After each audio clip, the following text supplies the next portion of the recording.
Akala mo self-love is just a feeling? Self-love is a choice. Parang pagmamahal mo sa ibang tao, kailangan mo piliin araw-araw. Kapag mahal mo ang isang tao, hindi mo siya hahayaang masaktan, di ba? Hindi ka tatahimik kapag alam mong masasaktan siya. Ipaglalaban mo pa siya. Pero bakit pag ikaw ang nasasaktan, tahimik ka lang?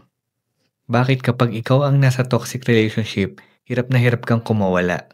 Madalas kasi naaawa ka, nangihinayang ka sa memories, o masyado ka nang attached. Self-love is a discipline.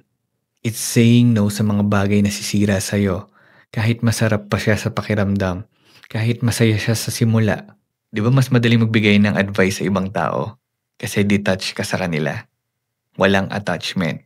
Kaya mas klaro ang isip mo. Pero kapag ikaw na, emotions blur logic. Bakit hindi mo kaya ipaglaban sarili mo? Dahil ba feeling mo hindi ka worth it? Dahil dun nagsisimula ang lahat.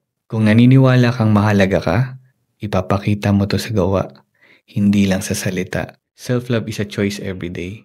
Hindi mo pwede iasa sa iba ang pagmamahal na ikaw mismo hindi mo maibigay sa sarili mo. Kasi you can expect someone to love you right if you don't show yourself how.